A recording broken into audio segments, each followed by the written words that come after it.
What's up, everyone? We are here today with Maddox Dare's 2006 Cateye. It's got the 5.3 in it, sitting on 35s, and he came over today to help get all this wiring fixed because the companies he bought from had a lot of extra. He's got 2 grill bars in here, and then he's got 2 fog lights, and then he's got some rock lights. So we're going to take care of all that extra wiring. And then we talked about fixing that antenna and taking that little thing off the roof. We got a little body work needing done on the sides, nothing too major. These caps down here, we're going to get all that cleaned up, sand it down, paint it white. On the exhaust, we're gonna chop that off, at least put the tip on. And we're also going to hack out that muffler and put in a glass pack that, it won't be too crazy loud, but just a little something to give it a little extra tone. Talked about replacing the taillights. We're gonna color match both plastics on the bumper. Take care of this little area down there. It won't be hard to fix. Maybe color match tailgate handle, we don't know. Third brake light maybe, bed caps maybe. The bed, we are going to sand down the bed, give it either roll in or spray in bed liner. Decals, we don't know yet. We're gonna sit down and try and figure something out for that. Rockers down here, just recently replaced. Needs a little bit of body work, but we're gonna get that all sanded down, looking right. Actually didn't turn out too bad. And then over here, we're going to hide all the wiring. We're gonna try and run it across the back side of this bar just to keep it out of the way. And then on the inside, we're going to mount the switches over there on the underside of the dash to keep them out of the way. A couple other things we thought of is the bow tie. We're gonna make that white. We got a special little powder we're gonna do on that. And I forgot to mention, we're also gonna color match the front bumper and then that little thing in between the headlights. Engine is staying stock, but those little black pieces up there, we're gonna maybe color match. And then one of the main ones that I found extra parts for is the Chevy syndrome, which is where the back tire sits in further than the front tires. I'm not exactly sure why they do this, but I got some 1.25 inch spacers that we're going to throw on the back to help get it sitting right. All right, 2 little quick things I want to talk about here. First one is when you are installing spacers, you be sure that they are torqued properly. We've all seen the video of the truck that lost the spacer and flipped the key assole. So that's just a good note to make. I've seen them fall off before. It's not good, and it will tow your vehicle. Second of all is the glass pack.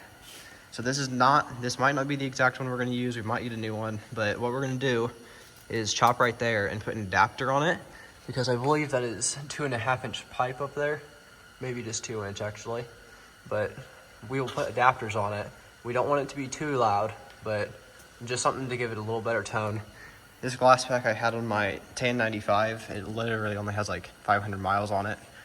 The inside isn't even burned out yet. So, yep, that should work pretty well. All right, so one small issue that we should have seen but didn't was that these studs stick out a little too far, and the rim has to sit right up against this flat piece, and even with these all the way in, and it's not gonna work. So these brakes are a little rusty, a little creaky, so we're gonna maybe pull them apart later and put some smaller studs in. If not, we'll have to figure out something new for the spacers. Just one of those little small things. It's not really a big deal, it's just more annoying. All right, so it sucks that we can't put the spacers on. That was just an extra set I had laying around. So we're gonna get the correct set and have that on later. Next is the interior. We're gonna fix this vent and the headliner. It's just sagging a little bit. This year truck almost always does. So we're gonna figure something out to fix that. We already swapped in an LED bulb into that light, and that's pretty much all for the interior really. All the buttons are still there, dash isn't cracked. The interior should actually be pretty easy. All right, so one of the main issues we need to address is the wiring, because there is a lot of extra here. There's some unused wires over here. We might even clean up some of the engine bay wires. But I was thinking that there's this little rubber thing right here to protect from heat off the radiator. So if we put an additional shield in there, we might be able to fit some of the wiring down there. We have those 2 ends, those will be easy to plug in. All this stuff running atop the cross up here. We're gonna try and put somewhere in the front to where it's out of the way. The 2 light bars that are mounted back here, those will be easy just to run straight up the side. And then I think over here, yeah, these just run straight down into there. Those will be easy. We got a little more engine bay wiring we might work on. It's just gonna be a lot of rerouting. That's the main thing I did with my other truck. I tried to hide everything I could. You see we got some, that's popping out of there. There's that wire that doesn't go in. Actually, that looks like speaker wire, like a big speaker wire. So we might be able to get rid of that because it just comes to there. So yeah, we'll go ahead and get rid of that.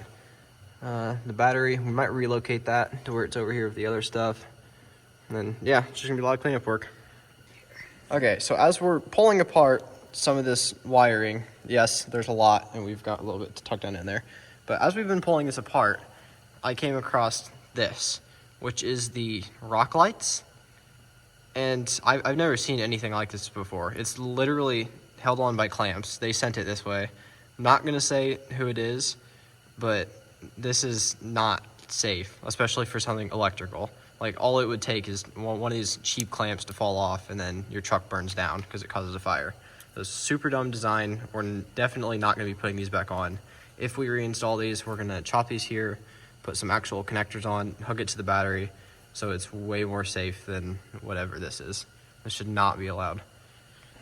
Okay, another small issue we're going to fix is that little white wire in there. It's supposed to be connected to the ground, and that controls this little U-bar in the headlights, the daylight running lights. I think they look really cool, so we're gonna get those fixed up so they start working again. All right, so we wanted to try something a little different with the bow tie, so we took this acrylic sand and did a heavy coat of wet paint, and then sprinkled the sand into the paint, so now it's all stuck in there.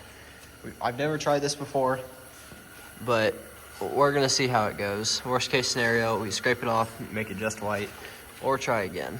Get a little heavy in that one area, not enough on the sides. But yeah, this is just a practice run. We'll clear coat over it and see how it turns out. So we took one more attempt at this, went a little heavier on the white paint so it sticks in there, but I'm honestly not hating the look. We're gonna give it good coats of clear coat, make sure it gets all smoothed out. It takes away that roughness, but I think it's a pretty cool custom handmade piece. Okay, so we're still working on getting this wiring buttoned up, but we at least got some tucked away. We're gonna be pulling some of this stuff out to get the wiring more hidden, but it's not as much of a fire hazard now.